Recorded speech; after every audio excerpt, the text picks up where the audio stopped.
বাংলাদেশের পাহাড়ের রানী বান্দরবন। মাত্র 24 ঘন্টায় আমরা ঘুরে এলাম নীলগিরি, নীলাচল, চিম্বুক পাহাড় আর মেঘলা। ট্রিপটা ছিল স্মরণীয়। চলুন দেখি আমাদের সেই জার্নিটা কেমন ছিল।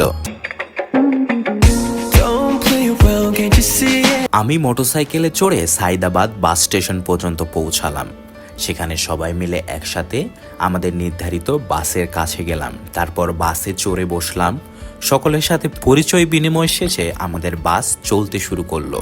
সারা রাত জার্নি, সাথে গল্প আর হাসি। সকাল 7টায় বান্দরবন পৌঁছে গেলাম। বাস থেকে নেমে হোটেলে গিয়ে সকালের নাস্তা, ডিম আর খিচুড়ি পেট ভরে খেয়ে বেরিয়ে পড়লাম। এবার বান্দরবনের সবচেয়ে আইকনিক বাহন চাঁদের গাড়ি। আমার পিছনে যে পাহাড়টা দেখছেন, আজকের জার্নি এখান থেকেই শুরু। ট্যুর গ্রুপ থেকে সব সেট আপ করে দিয়েছে।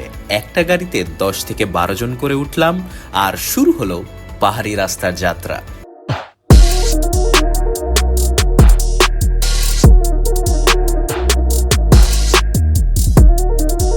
পথে যেতে যেতে হঠাৎ চোখে পড়ল চিম্বুক পাহাড়। ট্যুর প্যাকেজে এন্ট্রি ফ্রি ছিল না, কিন্তু আমরা নিজেরা 20 টাকা করে টিকিট কেটে ঢুকে পড়লাম। ভিতরে ঢুকতেই আমাদের চোখ কপালে। পাহাড়ের চূড়ায় দাঁড়িয়ে মনে হচ্ছিল পৃথিবীর উপরে চলে এসেছি। এই 20 টাকার টিকিটে এত সুন্দর ভিউ কে ভেবেছিল। কিছুক্ষণ ঘুরে আবার গাড়িতে উঠলাম। প্রায় 1.5 ঘন্টা জার্নি করে আমরা পৌঁছে গেলাম নীলগিরিতে।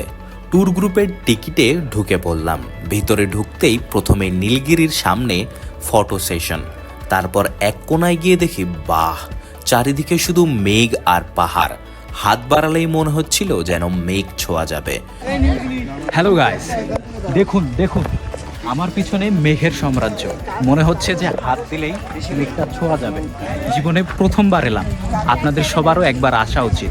সবচেয়ে অবাক করলো ক্যাকটাস গাছ। মরুভূমির গাছ পাহাড়ের দেশে, একটু অবাক লাগছিল। দূরে একটা হেলিপ্যাডও দেখতে পেলাম।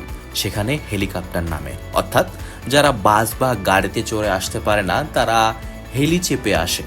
পুরো জিনিসটাই যেন স্বপ্নের দেশ। নীলগিরি ঘুরে যখন হোটেলের দিকে ফিরছিলাম, পথে পড়ল ডবল হ্যান্ড ভিউ পয়েন্ট। নাম শুনেই বুঝতে পারছেন 2 হাতের মতন পাহাড় সাজানো এই জায়গাটা।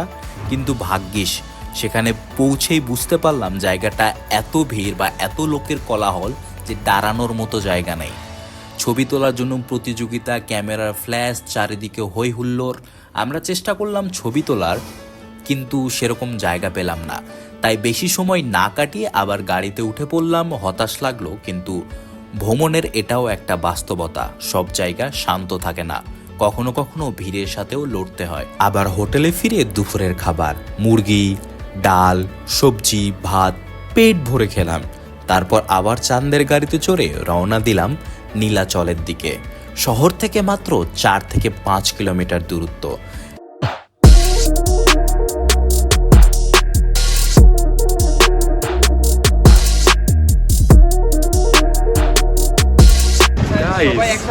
ভাই এই মুহূর্তে লাঞ্চ করে আমরা পৌঁছে গেলাম নীলাচল। তুই পারবে না, তুই কর। Hello guys, now we're at Nilachal. This is the Chittagong city. বলতে বলতে সন্ধ্যা হয়ে যাবে।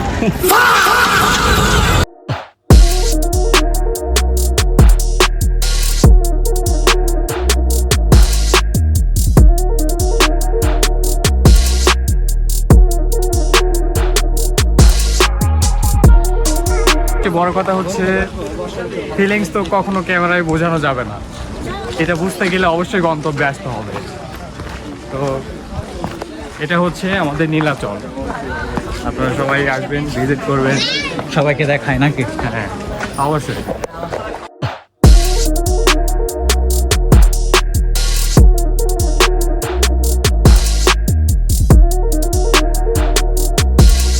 নীলাচলে ঢুকতেই আমরা তো হতবাক। পুরা বান্দরবন শহর যেন একটা পাহাড়ের উপর থেকে আমাদের পায়ের নিচে। আর এই মুহূর্তে যদি একটু বৃষ্টি নামতো তাহলে তো ভাই এটা পুরো একটা স্বর্গ মনে হতো। তো আমরা পুরো পাহাড়টা ঘুরে ঘুরে দেখা শুরু করলাম। তো ভিউয়ার্স, এখানে হচ্ছে ব্যাপারটা যে নীলাচলে কিন্তু এই জায়গাটা কিন্তু খুবই স্পেশাল। বিশেষ করে যখন আশপাশের ভিউটা যখন খেয়াল করা যায়। সরি, আমার হাতে বোতলটা আছে। তো এই জায়গাটা কিন্তু অসাধারণ। হ্যাঁ, অসাধারণ। সো আমি আপনাদেরকে সাজেস্ট করব যে কখনোই গরমে আসা যাবে না। আমরা নিজেরা এসে কিন্তু চরম লেভেলে কিন্তু পস্তায় এসেছি। সো খুব বাজে একটা অবস্থা, আসতে হবে না গরম না শীত। সো এটা হলে সব থেকে বেশি ভালো হবে। এনিওয়েজ, দেখা হচ্ছে নেক্সট ভিডিওতে। এই জুতো পরে আসা যাবে না।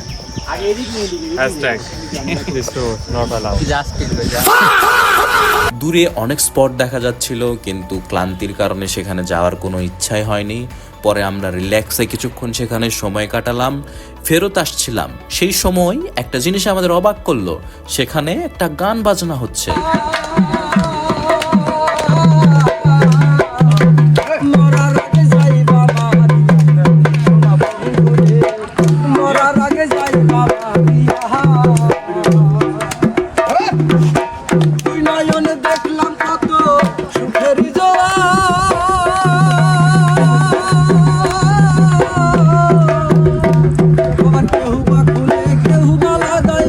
অর্থাৎ কিছু বাঙালি লোকাল সেখানে তাদের লোকসঙ্গীত প্র্যাকটিস করছিল।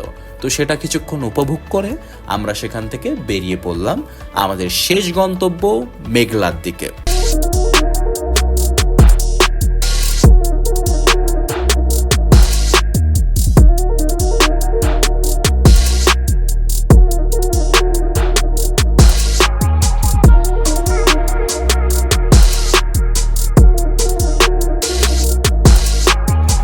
শেষ গন্তব্য মেঘলা ট্যুরিস্ট সেন্টার। শরীরটা অনেক ক্লান্ত হয়ে গিয়েছিল, এত রাইড দেখেও আর করার মতো শক্তি ছিল না, তাই কিছুক্ষণ বসে পড়লাম। এটা হচ্ছে আমাদের শেষ গন্তব্য। শরীর প্রচুর ক্লান্ত, কোনো রাইড এনজয় করার মতো শক্তি নেই। এখানে অনেক এক্সাইটিং রাইড আছে, কিন্তু সেই রাইডগুলোর দিকে মনও যাচ্ছে না। ভিতরে শুধু চাচ্ছে একটু আরাম, একটু আরাম। তো অবশেষে আর কি আমরা এখানে বসে আছি এবং এই গ্রাউন্ড ফ্লোরে একটি মাত্র দোকান খুঁজে পেয়েছি, তাও আবার এইরকম একটা প্লেসে। খুবই অসাধারণ লাগছে, অন্তত 2টি ঠান্ডা মিলেছে অন্তত। তো খেয়েছি, খাচ্ছি, ফিলটা একটু আগের থেকে বেটার লাগছে আর কি। অবশেষে একটু রিল্যাক্সের পর দেখি আমরা অ্যাক্টিভিটিগুলো করতে পারি কিনা, কারণ দ্বিতীয়বার কবে আসবো সেটাও জানি না। তো দেখা যাক কতদূর পর্যন্ত এগোতে পারে শেষমেশ। তারপর উঠলাম ঝুলন্ত ব্রিজে।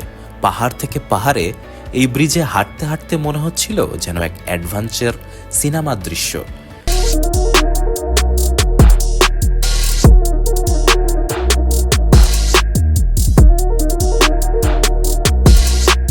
এক খাঁচায় হরিণ দেখে মনটা ভালো হয়ে গেল।